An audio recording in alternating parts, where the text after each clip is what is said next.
आपको मैं ये जानकारी दे दूं कि वो राजस्थानी नहीं है, उसके बाप दादा ही बांग्लादेशी है, बांग्लादेश से यहाँ है।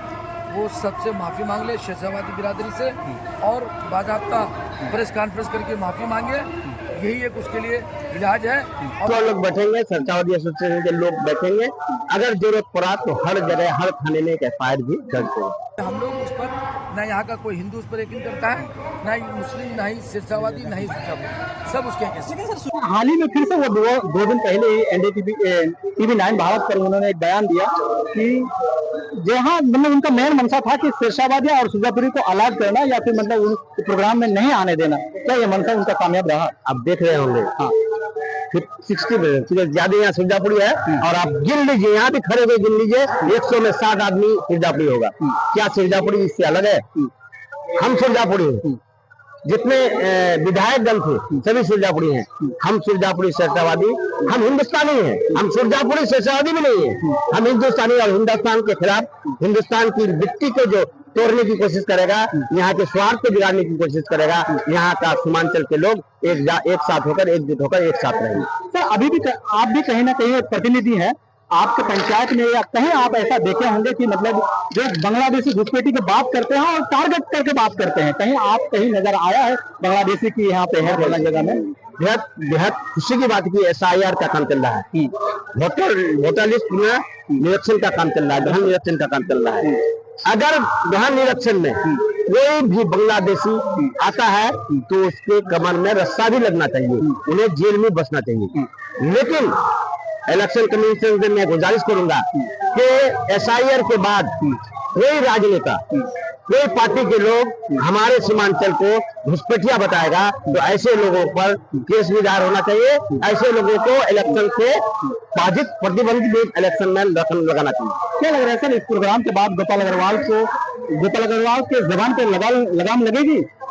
देखिए, लगाम तो अगर नहीं लगेगी, कोई अगर बिगड़ जाएगा उसको लगाम लगा नहीं सकते हैं, लगाम यहाँ की जनता लगाएगी। बहुत दिन नहीं है इलेक्शन में ना, अक्टूबर नवंबर में इलेक्शन है, ऐसा लगाम लगेगा उनका परिवार जिंदगी में कहीं वार्ड मेंबर नहीं बनेगा।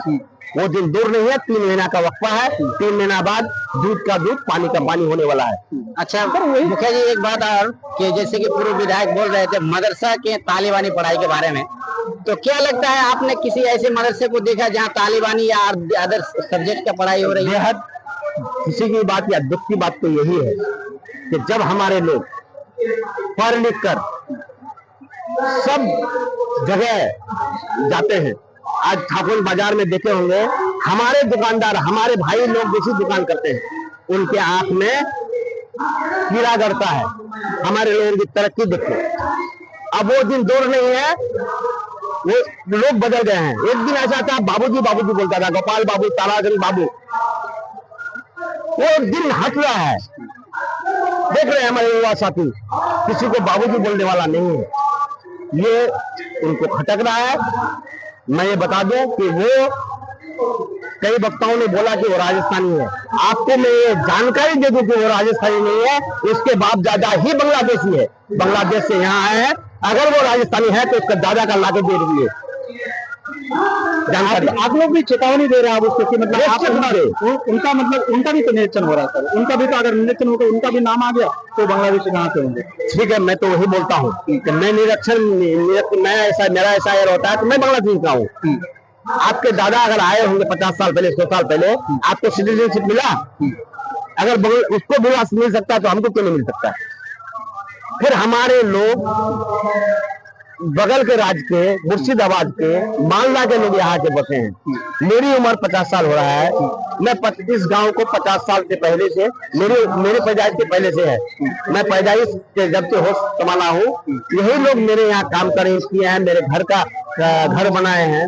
तो ये 50 साल से लोग कहाँ से आ गए? 50 साल पहले, 60 साल पहले, 70 साल पहले, ये तो हमारे इंडियन ही है ना। कुछ मास्टरों के ऊपर भी उनका आरोप है सर कि BLO बना दिया है, उनका टारगेट था। असल टारगेट वो नहीं है, ये टारगेट उनका ये उसको रील चलाते रहेंगे कि SIR इसलिए कंप्लीट नहीं हुआ कि वहां पर BLO घुसपैठिया बैठे हुए थे। उनका टारगेट दूसरा है, वो रास्ते रहेंगे कि वो उन्हीं का बीएलओ था, उन्हीं को। अरे भाई बीएलओ, अगर हमारा बीएलओ हमारा जो सरकारी जॉब करता है, ये अगर उनकी जानकारी सरकार को नहीं है, गृह मंत्रालय को नहीं है, तो हमारा जो हिंदुस्तान का सरकार है इतनी कमजोर क्यों? जब भी कोई जुल्म होता है ना, उस जुल्म के खिलाफ लड़ाई की शुरुआत होती है। आज तो एक शुरुआत है, शेरशाहवादी एसोसिएशन सिर्फ शेरशाहवादी नहीं है, उसके साथ सुजापुरी भी है, सारे समाज के लोग मौजूद हैं। ये एक तरह की वो गाली दिया उन्होंने, अगर किसी भी शेरशाहवादी को बांग्लादेशी कहना ये जुर्म है, उसको कानूनी तौर पर जुर्म होना चाहिए और ऐसे शख्स के खिलाफ सरकार को भी कार्रवाई करनी चाहिए। हम लोग तो कार्रवाई अभी यहाँ पर लोग आए ही हैं, ये शुरुआती दौर है। इंशाल्लाह आइंदा अगर कोई भी इस तरह का जुमला बोलेगा, चाहे वो उसका ताल्लुक बीजेपी से हो या बजरंग दल से हो, किसी से भी हो, हम लोग उसको बख्शने वाले नहीं हैं। मैं आपके चैनल के माध्यम से कह रहा हूँ, अब भी उसके पास वक्त है, गोपाल कुमार वो सबसे माफ़ी मांग ले, शेरशाहवादी बिरादरी से, और बाज़ाब्ता प्रेस कॉन्फ्रेंस करके माफ़ी मांगे। यही एक उसके लिए इलाज है और यही वो तौबा करे कि आइंदा इस तरीके को माफी अगर नहीं मांगते हैं तो क्या रहे? ना माफी नहीं मांगेंगे तो कार्रवाई करेंगे, सरकार उसके खिलाफ एक्शन ले, उसको जेल में डाला जाए।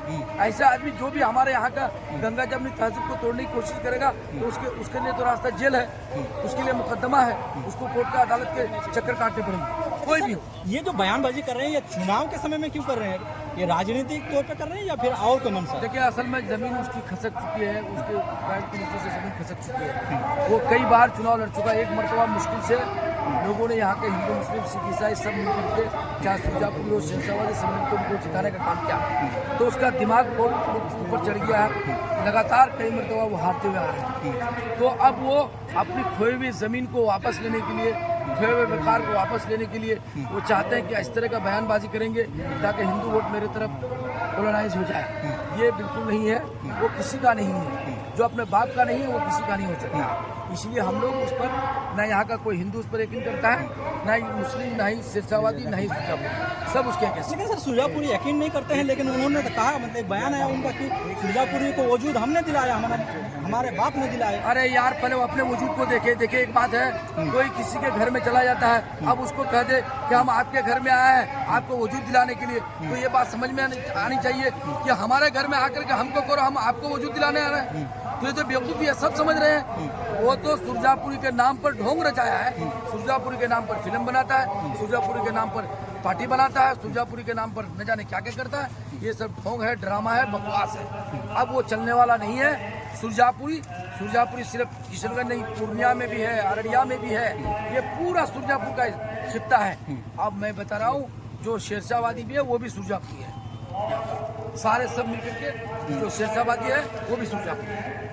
तो क्या लग रहा है गोपाल अग्रवाल जी का बयान, मतलब अब से धीमी पड़ेगी? भाई धीमी पड़ना ही पड़ेगा, धीमी नहीं तो उसके खिलाफ में जो एक्शन होगा वो किया जाएगा कानूनी तौर पर। उसके अलावा भी अगर कोई कानून है तो दूसरा कानून भी आदमी इस्तेमाल करता है। सवाल इस बात का है कि उसको तो सरकार को उसको लगाम लगाना चाहिए, सरकार को फौरन चाहिए। मैं तो नीतीश कुमार जी से कहूँगा, मुझे तो ऐसा लग रहा है कि नीतीश कुमार ही के कुछ लोग गुर्गे हैं जो फिरका परस्ती का ये जहर उगल रहे हैं, इन लोगों को लगाम लगाना चाहिए, और नहीं हो तो इन लोगों को उठा करके किसी को उत्तराखंड में डाल दिया जाए, ताकि उत्तराखंड में जाकर के वहीं बकते रहे, पहाड़ में रहते रहे।